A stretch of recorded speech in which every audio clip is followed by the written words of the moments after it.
बंधुगण यह मध्य ओडिशा रे आम सरकार गठन करिवार 1 वर्ष पूरण होगा जाऊँगी आउ मात्र बाकी अच्छी 2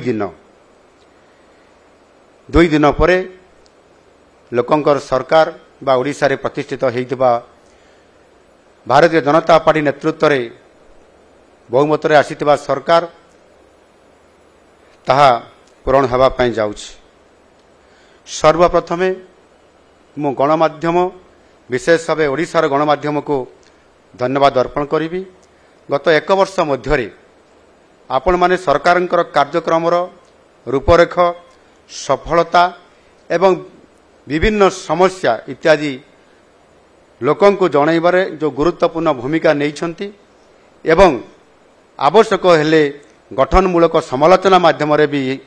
हेउ सकारात्मक मतामत द्वारा आम सरकार को चलचंचल कर रखिबारे आपण मानकर भूमिका निश्चित भाव में उल्लेखयोग्य। एक स्वल्प समय भितर आम राज्यर 4.5 कोटी जनतांकर आशा आकांक्षा को पूरण करिबारे निश्चित भाव में सफल होइछु एवं मु ये कथा आपण मानकर पाखरे रखिया पई मध्य चाहूछि। आउ इहार सबुठारु बड़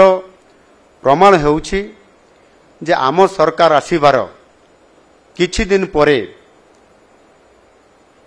साधारण जनतांकर ये नूतन सरकार को साधारण जनता जेभली भावरे ये सरकार को लोकंकर सरकार बोली सेमाने अभिहित करले एवं राज्यर मुख्यमंत्री को मध्य लोकंक मुख्यमंत्री भावे अभिहित करिसंती। एई 1 वर्षर सफल यात्रा रे सबु स्तर रे आमको सहयोग मिली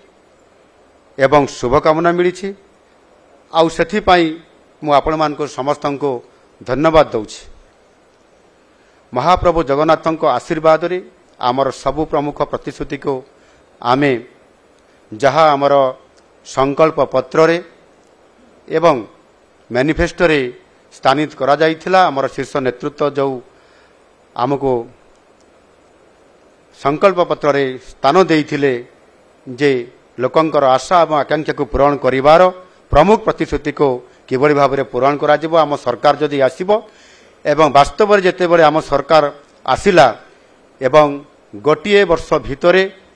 आमे जेतिकी प्रतिश्रुति देइतिलु ताकू सुनिश्चित करिछु